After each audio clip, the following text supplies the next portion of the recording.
so called. And you see, being a father is a biological process. That's natural. But also, being a father is not just giving birth to a child. It's taking and manning up to the responsibility of raising that child. And sometimes men raise their biological children, and sometimes they step in to save other children as well and bring them into their home. And I know that story personally from the story of my father, which I'll kind of reflect upon that as we go through the message. Father, I pray that you'll bless your word today. Bless this message. Bless the hearts, the minds, the spirit of those who hear this message to receive, to store and to act upon, and to recall your word. The psalmist David said, thy word have I hid in my heart that I might not sin against thee. That's the way we want to be. That's the way I want to be. Thank you for godly fathers in a time and an age in which so much things are coming against the home and the family, that there are men who will stand and do right. Give you praise in Jesus' name. Amen. One of the things we need to realize as fathers, if I had a main thought, it would be we need to admit our incompetence and grow in competence. Because we are always, there's not everything we do well, and there's things we need to learn how to do well over time. And when you think about powerful words, these are words that are impacting words. God, country, dad. Three little letters are so impacting. Sons need role models. They need... Whoa. Well, that woke us up. Did I see any guns around you? Thunder? You're getting spoke to. Huh?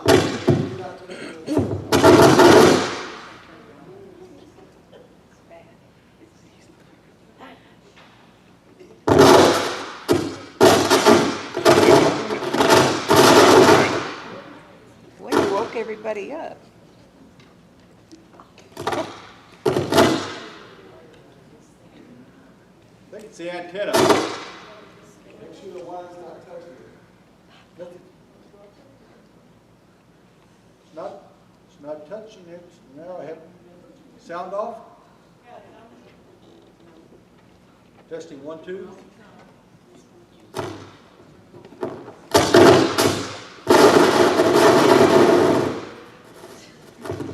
Can they mute it in the back? AF Flex. It says AF Flex.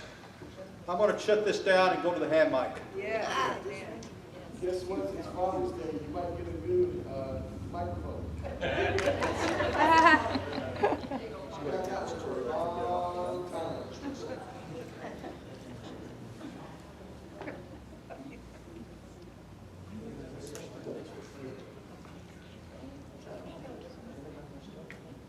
I think for 15 years or better, I think you need a new one. It's about 50 years.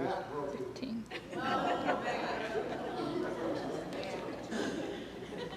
Just laughing about it going.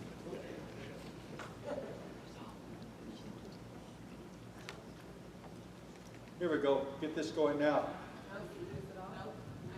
It's coming up. There it is. Okay. So there are a few words that are more powerful than the word dad. And so when we look at this, we think within ourselves, what does it mean to be a father according to biblical patterns? There are a few words that are more powerful than those words there because though they're 3 letters, they mean so much impact to our lives. When 9th and 10th graders were asked about the word dad, some had very powerful negative reactions and others had very positive reactions. It depends upon who is the dad in your life. Sometimes it's not the biological father, it is somebody else. It may be a school teacher, or it may be a church youth leader, or whatever that gives you strength and guidance about this. T. Barry Brazelton said this: of all human relationships, the bond between father and child is one of the most powerful and complex. And complexity is there in relationships of fathers to children. You see, the father validates the child to the outside world. is to say, this is my son. As a matter of fact, in ancient Roman times, under Roman law, there was a law called pater familia. And what it meant was that everybody can know that that child had given birth by this biological father. But it took the father to make a legal declaration that this was his legitimate son. And that would also happen if he took a son into his home, a child, and he would, after a time, make that declaration as well, which meant that the son was recognized as being his biological or his adopted child, and that he was given rights, that he was legalized in that sense before the court. And therefore, it was that concept there that this concept was made. And the father validates the child to the outside world. This is my son. I know how I felt when I was growing up that my dad would say, this is my son. And I knew that I belonged. Sophia Loren, the movie actress, said, my most treasured possession is the only toy my father ever gave me, a little blue card with my name on it. Isn't that sad? That all that time that she had this one little gift from her father. You know, man, we do really matter in our lives, in the lives of our family. It's important there that we understand. You know, oftentimes in our society today, the nuclear family has been denigrated. Now we have different types of relationships. We define family by different concepts. But the nuclear family is the biblical family of a husband and a wife and children in that family. And that is still the basic unit. If you destroy the family, you destroy society. And it's one of those things that when you look in history, there have been countries that have done that they have begun to do away with the family and the family values. And one of the strongest things that this country has to its asset is families. The nuclear family, the family that is together as a unit, as a whole. And even stronger than that is the biblical family, the Christian family. As a matter of fact, in the late 50s and early 60s, there was a model that went around, it was advertised on TV, the family that prays together stays together. Now that kind of went out of style. People started laughing, making fun of it, try to denigrate it. But the bottom line is that relationships that survive are generally based upon Christian conduct and Christian aspect in their lives. And today we look at Timothy, a young man who did not have a strong father figure, but he nonetheless became a man of faith because at a time of vitality and a time that was dramatic in his life, here came the Apostle Paul. And Paul refers to him as my son in the faith. And there was a bond between Timothy and between Paul. And through Paul's ministry, through Paul's influence in Timothy's life, he came to saving faith in Jesus Christ. And he took up the mantle of faith to become the pastor of the church where Paul was with him. And he became the pastor of the church and literally gave his life in defense of the gospel of Jesus Christ. He was martyred for his faith. He stood firm amidst a pagan ceremony and a pagan celebration and preached the gospel to them. Upon the end of his gospel message, they went and the mob beat him to death. But he stood for his faith.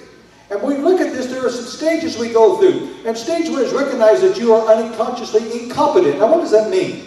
It means the rude awakening is that we come by naturally within our lives that we don't know everything, and there's a lot of things we can't do. And I was looking at on Facebook of a family that had just put up a swing set. And I remember when I got Diane and Madonna, they're small girls and cats, who got a swing set. And I put it together. And then Linda came and made it right. Because I am not good on tools, you know. I don't know if you ever seen this, but remember the old Cosby show where he was a doctor and he always wanted to work on things in the house. He had a tool belt and they wouldn't hit it. You know, that's kind of like our home too in many ways, because I can mess things up worse than I can trying to fix things. I'm just not good at that. I recognize that. The thing that helped me with putting that swing set together was I discovered the miracle of duct tape. When I missed a screw, I just put duct tape on it, you know? And that solves everything. I mean, if you got duct tape, you can do anything with it. And I discovered that. The only thing is how you get that thing cut in a straight line. It just doesn't seem to work. It always kind of goes like this when I try to cut duct tape. And so Paul even understood within himself his own individual situations. In Titus 3:3, for we ourselves were also once foolish, disobedient, deceived, serving various lusts and pleasures, living in malice and envy, hateful and hating one another. Paul talks about what he was like before he became a follower of Jesus Christ. He was religious but not redeemed. He knew the law. He persecuted the church. He was zealous in everything he did. He felt like he was doing right, and he was incompetent in what he did because he did not grasp the message of the cross until he met Jesus on the road to Damascus. And see, this is the story of the human race. A straw man who holds the end of a 4-inch fire hose will still get thrown around when the water is turned on. You don't hold a fire hose like you hold a garden hose. I don't care how strong you are. If you don't know how to hold that hose right, and you go through training as a firefighter, that's why you have that quick in your arm and all. Because when you let go of the force of a 4-inch hose, you're going to be flipped around if you're not careful. That's used to rise to high rises and put out fires. And so it is that you may know how to handle a garden hose, but you'd have to be trained how to handle a fire hose. And there's some things that we just don't get it right. And manhood begins by submitting to the purpose of God for our lives. You see, true manhood is being biblical. True manhood is following the steps of Christ to become a godly father.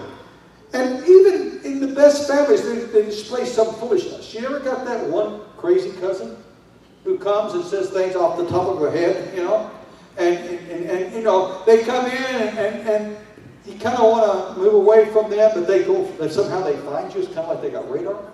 Well, everybody has it. People saying, well, were you that crazy cousin? Well, I'm not going to give the addresses of my cousins. But I probably was that crazy cousin.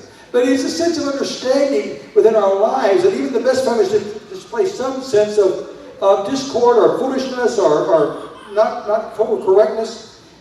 And this doesn't work in a lot of life situations because of things like that.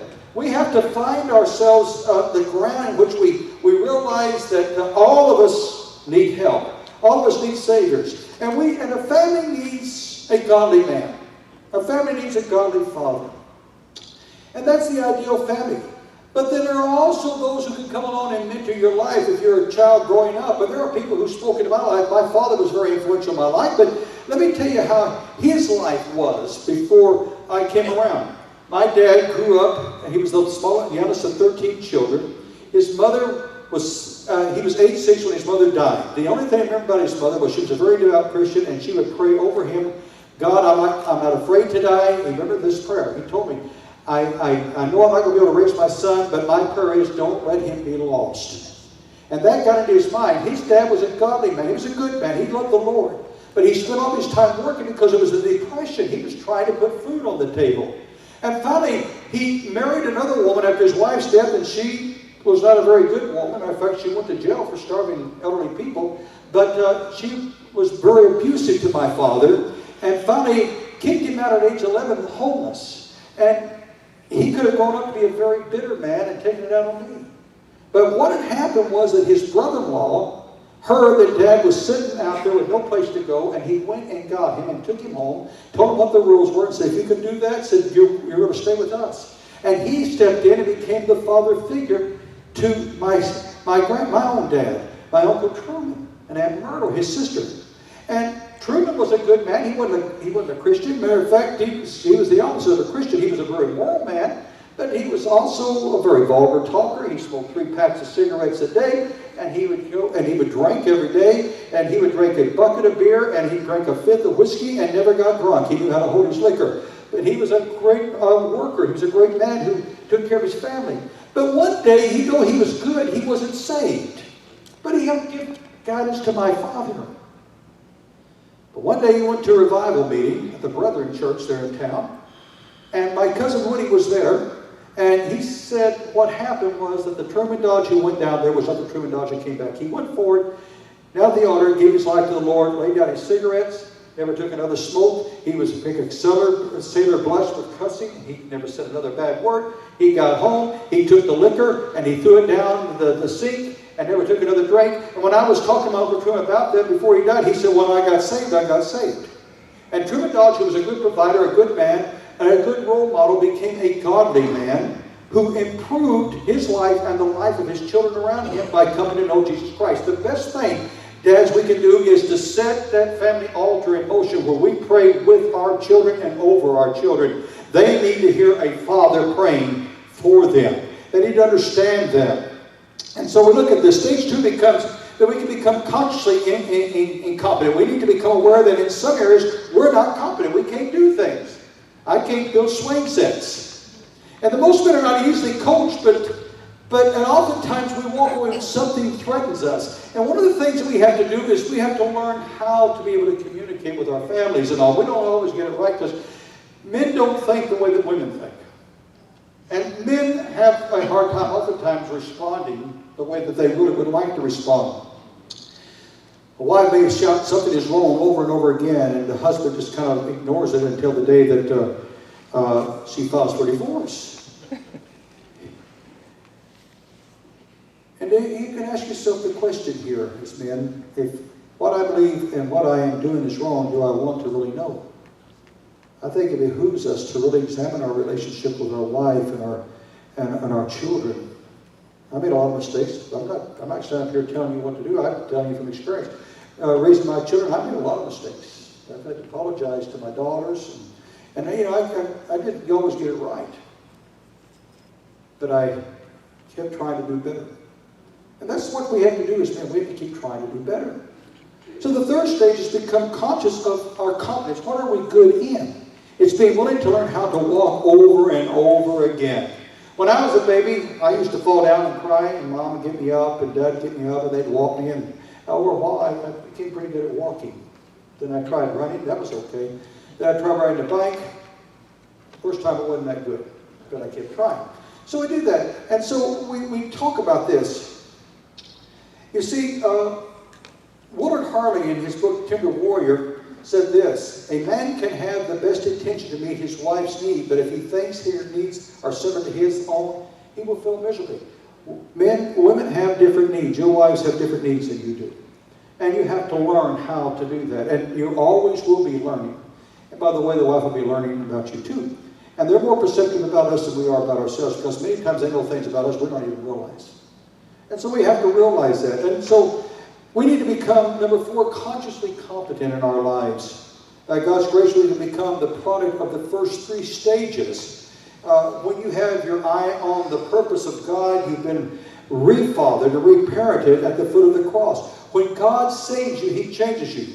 Truman Dodge went to the altar. Truman Dodge was a good provider. Truman Dodge got saved. Truman Dodge came back. He was even a better provider because of the fact that he led his family in prayer and worship.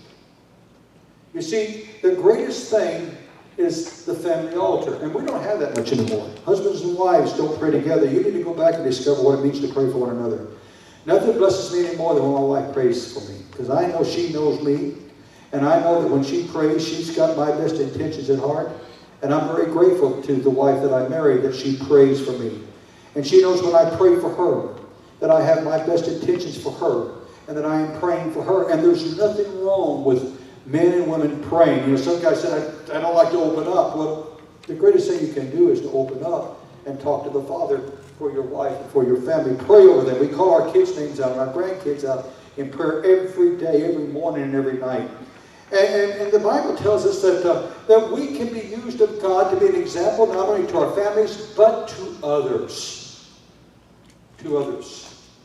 How we live our lives as examples before them. How we honor our wives. How we take care of our kids. Zig Ziglar, the late Zig Ziglar said this: the best thing a father can do for his children is to love their mother.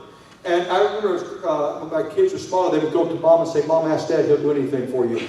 You know, and Diane shaking her head. And so we understand that. And the Bible tells us in 1 Peter 3:7, we're to live with our wives in an understanding way. We're to understand. We're to look to their needs, but we're also to listen, and we're also to exchange, to dialogue. Men and women need to talk. You need to talk with your husband. You need to talk to him. My best friend is my wife. We talk. Sometimes we don't agree, but we talk. Because we are honest with each other. And after 50 years, I think we kind of learned a few things. And we understand that. And the Bible also says, James 5:16, we think about being in a meeting and stand up and say, hey, my name is Bob, I'm a sinner. But it says, confess your faults one to another and pray for one another that you might be healed. The effectual fervent prayer of a righteous man accomplishes much. And effectual fervent prayer of a godly woman accomplishes much. It is good whenever you realize, your wife can help you see areas of improvement, and men, you can help your wife see that too. There's nothing wrong with that. Because that is how you work together. You walk together in agreement. And that's what God wants for the family. And the role of the father is divinely designed, and men can fulfill this role by seeking God's guidance. And there are 4 words I want you to, if you want to write them down, you can write them down as we move toward this. Okay, the first word is the word provoke. P-R-O-V-O-K-E. The second word is the word anger. The third word is the word discipline. And the fourth word is instruction. And I want to talk to you about this. The Bible talks about this, and we find the Apostle Paul writes this in Ephesians 5:21. And he says this here, be subject to one another in the fear of Christ. Now the word that is used there means to yield to one's advice and suggestion.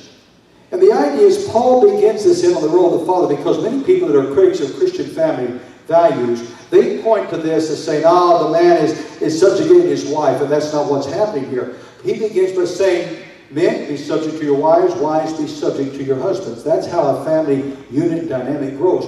Both bring to the marriage a perspective that put together helps complete the marriage. Women will see things men don't see, and men will see things women don't see. And when you come together in your dialogue, you can actually work through these things. And the Bible talks about if 2 walk in agreement, that they're strong, because if one falls, the other will lift him up. That's a good policy of doing that. And so he talks about that. He says to yield to one's advice or admonition. And the first thing he says is the support of the Christian wife toward her husband and family. Wives, be subject. The word, once again, means to yield to one's admonition and advice to your own husband as to the Lord. In other words, the greatest thing a wife can do for her husband is to elevate him in front of her children. They need to know that dad is dad. And the thing that a man can do to his wife is to make sure their children honor their mother for who she is. Children will learn how to develop their own married life by these examples that are not just stated but are lived out in their life. And the idea is that she supports the Christian husband. And the husband should support the wife and the family in the like way. You're working together.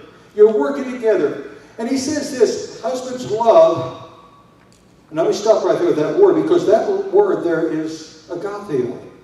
It means to be fond of, to love dearly above yourself. Love above your own interests and desires. Your wives, just as Christ also loved the church and gave himself for it.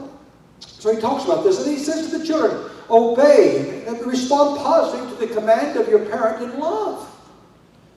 I don't want to.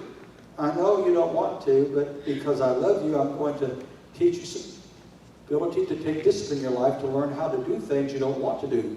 And so it's this way. Honor your father and mother, which is the first commandment, so that it may go well with you to live long upon the earth. He simply saying, live, we want you to live a long time. We want you to live a maturing life and to do this. So let's go back to these words again. This is the word provoke, anger, discipline, and instruction. The word provoke is found in 6 and 4 of Ephesians. Father, do not provoke your children to anger. Listen to that verse. Do not provoke your children to anger, but bring them up in discipline. Discipline and instruction. So let's look at these words right quickly here. The word provoke. What it means is to rouse to wrath, to exasperate to anger. It means to tease your children or to create such a situation they feel overwhelmed and stressed out. And you remember that children, when they're growing up, don't know how to differentiate on many things. You go through these stages of growth and development in your life. And you learn these things as you're growing up. A baby being held learns to look at his mother and father and to look with eyes that says, I don't know all about this, but I do know that I am cared for by you. There is an elemental part. I'm fed and I'm clothed. When I cry, you respond. A child begins to start learning how to walk. You help hold that child until that child can walk on their own. Then you run after to make sure they don't run out in traffic. because you're protecting them. You send them to school, you start helping them with their work. They go into high school, and sometimes that teen years can be very challenging, because the cranium, your bone, your head grows together around 24 years of age. So you come to kid in high school, he comes in, he does something dumb. He says, "Son, what's wrong with you?" I don't know. And you look at him, you think, "What do you mean you don't know? He's got a hole in his head. Give him some slack." There was a lot of times that Dad knew I had holes in my head, more than one on some occasion, I think. And so it was that, "What did you do?" "I don't know." "Why did you jump off the hood of the car when it was going in reverse?" "I don't know. They just told me to do it, and I thought I'd try it." And so you do that. So we understand that, and guys. If you're in that age group, remember this one thing: if you get in trouble with your parents, just say to them, "I got a hole in my head." See, like that. And I see mother and son looking at each other. Hold on to that. We'll talk later. But we see this happening, developing within our lives. So he tells us, he simply says, don't provoke them to anger, that they would actually become resentful and even commit sin. But he says, but bring them up in discipline. Now, the word discipline there, it means to develop character in their lives. It means to develop character in their relationship. And to do this, that you would bring them up in the discipline of the Lord. That's setting the boundaries, but the boundaries should be set in love and not in brutality by all means.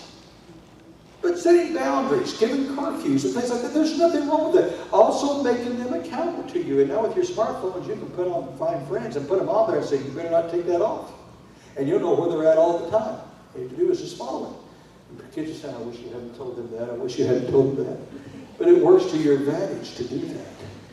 And then instruction, what does that mean? It means not only telling them, don't do as I do, but do as I say. No. Parents, kids may have a hole in their head, but they're smart enough to know whenever you're telling them to do something that you yourself are not living up to. We have to live up to our standards. You can't just tell them, you've got to go to church. I'm going to sit back and watch the football game, but you go to church. No. That child won't go to church when he gets old enough. But if you take them to church, you ingrain in them the fact that the important thing in their life is their walk of faith with Jesus Christ. That's so important. Their walk of faith with Jesus Christ. My father used to tell me how much he loved me, but he also said, the thing that would hurt me the worst of anything in the world is if you did not grow up to serve Christ. My father never tried to put pressure upon me. He knew that call was upon my life, but he never put pressure upon me to answer that call. He prayed for God to show me. And when I came to him and told him I felt I was called into ministry, because I resisted it for so long, I didn't want to be a minister. I'm glad I am now. But when I came to him, he validated it. He said, I know, son, but the Lord had to reveal it to you, and you had to be willing. I learned a lot of wisdom from my dad. He was a very wise man, a very smart man. But what I did learn was this, that God has a plan for every one of you out there, including me. And God calls us dads to be examples of Christ, and we're called to protect and preserve the sanctity of marriage and family, especially in this age. To stand in defense of faith and family. And the question is, will we be those men? Will we be those men? Ezekiel 22:30 gives us one of the most telling verses of Scripture with heartbreak. This is what it said. God speaking. I searched for a man among them who would build up the wall and stand in the gap before me for the land, so that I would not destroy it. But I found none. When I read that, I think to myself, oh God, I don't want to be a man like that. Help me to be a godly father. And one of the things that in our marriage we do is that if we have been wrong, we ask for forgiveness of the other. And then we forgive. That's a good thing to do. It's a good thing to love one another. It's a good thing to care for one another. It's a good thing. We can tease and talk about each other, but when the chips are down in marriage, one of the greatest things is that a wife honors her husband before her children. and that a father honors his wife before their children.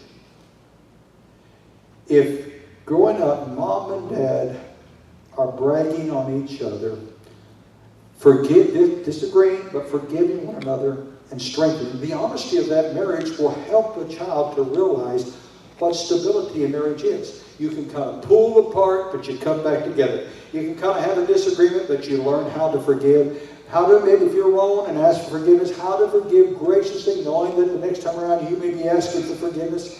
It's because we're human that this happens. I'm reminded what Zig Ziglar said. The best thing a father can do for his children is to love their mother. I love my wife, Linda. Next to God, she's the most important person in my life. And I'm proud to be her husband. And she's a great mom and a great nanny. And I'm glad that she's my wife. And she's telling me to hurry up, move on. She gets embarrassed. That's one of those tricks a father does.